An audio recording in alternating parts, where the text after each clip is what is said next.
Hi, Amy. I'm Sarah from The Hi. Upcoming. Such a pleasure to be able to speak to you today. Thank you Maybe for you having could me. just kick off with a brief introduction to the film Fashion Reimagined. For people who don't know anything about it, what can they expect when they watch it? So, Fashion Reimagined is an independent film directed by Becky Hutner, who approached me 6 years ago now to make this film. And it's a sort of, I guess I like to talk about it in three parts. It's one part, kind of the statistics and the relationship with fashion and climate change. Another part, kind of my journey into making Mother of Pearl sustainable and getting to the bottom of my supply chains and kind of the arc and the narrative of that along the way, and then kind of one third my personal journey and the people that I meet and encounter along the way, that kind of take you on the journey as we go. So it's a very kind of factual but personal film, and Becky's kind of success is the fact it's hard hitting but equally inspirational. Mm. And we had the pleasure of speaking to Becky, as Chris just mentioned there. And it was interesting to hear it kind of from her perspective. She originally set out to, I think, just cover the awards from Vogue back in 2017, and that's how your paths first crossed. And then, of course, subsequently you embarked on this incredible journey together. So maybe you could just tell us a bit from your perspective how it all kind of began, and if you kind of felt any trepidation, I guess, of your work being documented in this way and your own personal journey too. Yeah, I guess what was really complicated is, this is Becky's independent film, with Duck Productions, who helped produce and well, they produced the film and part funded it. But it really was a project of love, sweat, and tears, and independence. So I guess what was complicated, I very naively said, "Yeah, come on, let's do this." We met when she was filming my kind of winners piece of content, and she just sort of said, "What next?" And I explained what I was about to do, kind of trying to get to the bottom of my supply chains.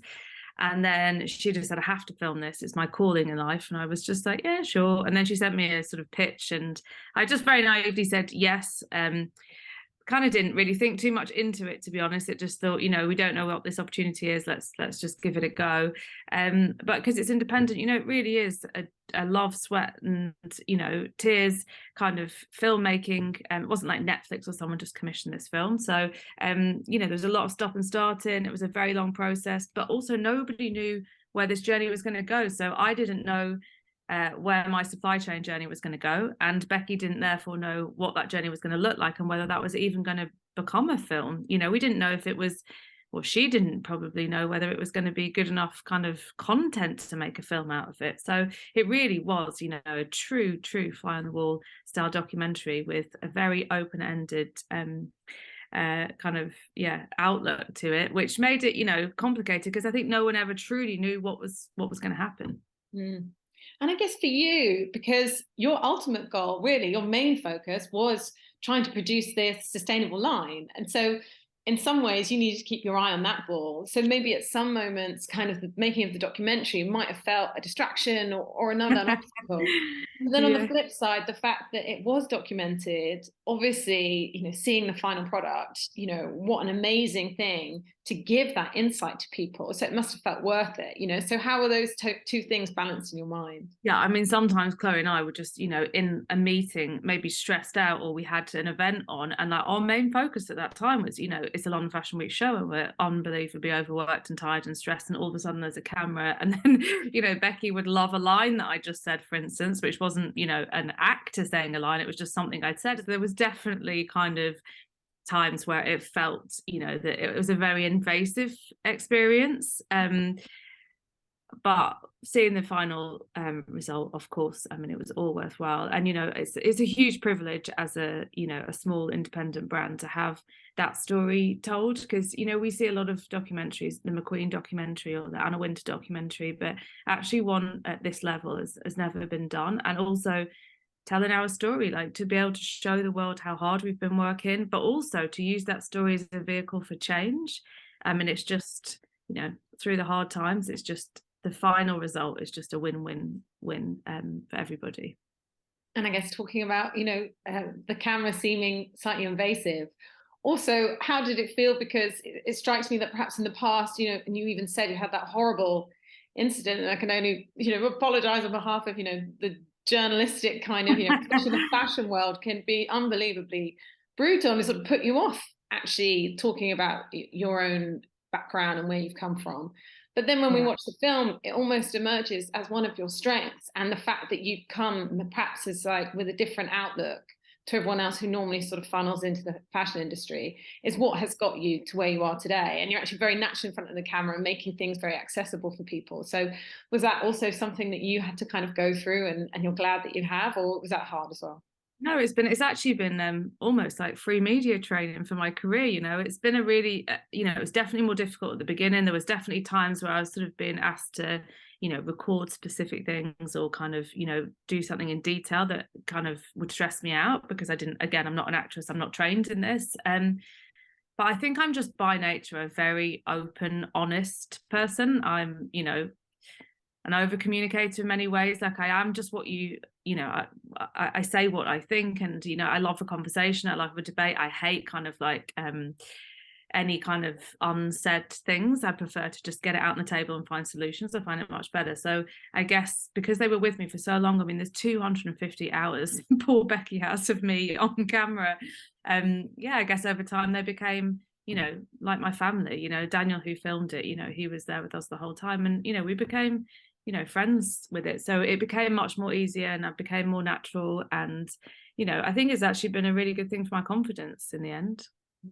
And seeing this final film, and one of the things that I was discussing with Becky is the fact it looks stunning, which maybe sounds like a sort of, by the by thing to say, but it seems very crucial if you're going to have a message received well by an industry that is obsessed with aesthetics, then it needed to look good. And just the way it's all put together, the way it's beautifully shot, making, the stats kind of easy to understand, and really making the message so it's completely impossible to ignore, felt very crucial. So do you think the medium that she's kind of managed to package this into was also really crucial?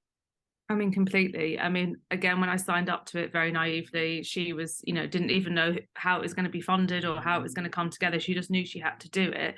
I mean, not to kind of put anyone sort of down, but I didn't think it would ever be the type of like level of documentary it's become. So I mean, obviously as time went on, you sort of realize Becky's commitment, and I guess that's the thing to really cite in all of this is I'm the heroine of this story in a way, and you just see my commitment, my determination to just absolutely follow through on everything that I say I'm going to do. But she was just the same person behind the camera, because to make that film happen at that level with the zero resources that she had, she was just another version of me in storytelling, and I was obviously me in my process. So it truly is two leading ladies in the whole story of the making of this.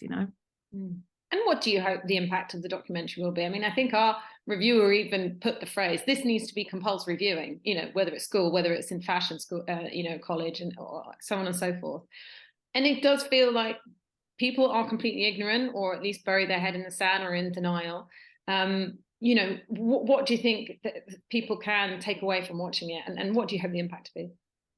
Yeah, so I think that's the most incredible thing about, for me, film is a new medium. Obviously I haven't been involved in the making of it, but now I understand a lot about it, and the power of storytelling is phenomenal in these matters. And obviously, there's part of this documentary which is about my journey and people understanding the complexities and kind of how passionate I am and how hardworking I've been in that sector. But also the fact that this film can be used as a vehicle for change. Every young person that sees it can be inspired in either the story of, you can achieve what you want to achieve if you work hard enough at it, and also the sustainability story of like what we can do. That right down to, can we use this for like changing legislation? Can we get governments on board with this and get them to see, when we talk about compulsory viewing, this is about using it as a vehicle for change. And, as nice as it is to have a documentary made, my hopes and, kind of inspiration for this is actually, for people to see it, feel inspired and a bit worried, and make changes, and whether that's on a personal level or a corporate level or government level. I mean, I would love to see, kind of the same impact of something like Seaspiracy, albeit a different type of documentary, what that's done in terms of, awareness around an area. It would be nice that this had that impact too, And I think my time's almost up, but just super quickly, do you feel positivity for the future. It does feel, even in the time you're making this documentary, I mean, this is really, you know, trailblazing, the work that you've done. But then we've also had things in the broader picture, like Extinction Rebellion. And it does feel like people are becoming more aware. But then at the same time, you do see fast fashion adverts left, right, and center, and you think, maybe we haven't progressed as far as we thought we had. So, are you optimistic? It changes day by day. It really does. I mean, some days I'm filled with love and hope and see lots of exciting things that make me feel like things are going in the right direction. And then, you know, I just learned something about, you know, war, politics, you know, energy, or, you know, kind of big corporate companies and the billionaires that rule this world, or pharmaceutical companies. And you just think, oh my God, this is so huge. You know, how do we even change it? And the only way I compute it all is just, I can do my bit in my capacity, and my capacity is small, right? Because I come from where I come from, and, you know, I have a small company. But, you know, I guess that's the message, isn't it? If we can all do our own bit, what systemic change we could create if we did that. But yeah, some days I feel hopeful of things, and some days I feel very worried about the leaders of this world.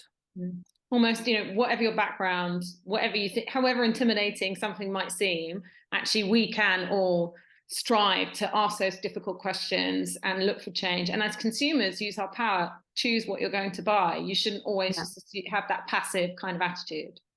Yeah, vote with your pound. I mean, that's the most powerful way you can vote, and the most immediate kind of effect you can have. Who you give your money to is the biggest way you can create change in this world. Fantastic. Well, that's my time up, but thank you so much for sharing all that with me, and really can't wait for everyone to see this. Hope it does become compulsory viewing in schools. So yeah. Oh, thank you so much. Have a great day. Bye. Bye. Bye.